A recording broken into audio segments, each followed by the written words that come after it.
Kiekvienas žmogus iš esmės instinktyviai trokšta padėti kitam žmogui. Jei alpinistas kalnuose pakliuvo į bėdą, žmonės surengė paiešką. Žemės drebėjimui sugriovus miestą, žmonės iš viso pasaulio siunčia paramą. Šis instinktyvus veiksmas aptinkamas visose kultūrose, be išimties. Maždaug 4:30 mūsų palydovai užfiksavo audrą, artėjančią mūsų misijos Marse Arėjo 3 link. Audra stiprėjo, todėl privalėjome nutraukti misiją. Bet evakuacijos metu žuvo astronautas Markas Vatnis. Direktorius Sandersai.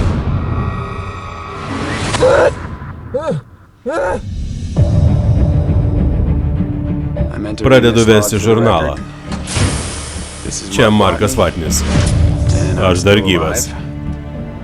Kaip matote. Negaliu užmėgsti ryšio nei su NASA, nei su savo įgulos nariais. Jei ir galėčiau, kita misija su žmonėmis pasiektų mane tik po 4 metų. Esu būste, kurio paskirtis išsilaikyti 31 dieną. Tokiamis aplinkybėmis man telieka vienintelė išeitis. Man teks panaudoti visas savo mokslinės žinias. Gerai, paskaičiuokime. Man teks sugalvoti, kaip išsiauginti maisto.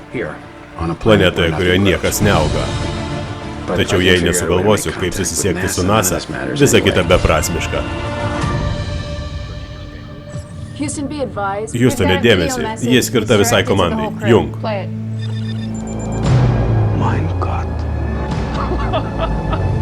Markas Vatnis gyvas. Perspėjau tave, Neilai Armstrongai. Mes jį ten palikome. Skrendam pasiimti saviškę. NASA atsisakė, todėl teks maištauti. O jei sumausime šią misiją, žūsime. Jei sumausime Žemės gravitacijos derinimo sistemą, žūsime.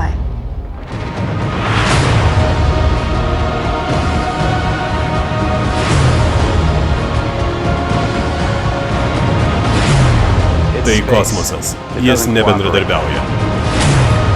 Garantuoju, kad ateis metas,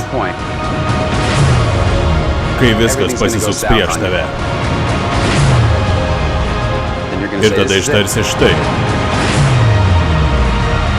Štai mano pabaiga. Ar gali būti, kad jis dar gyvas? Marsietis. Jau greitai.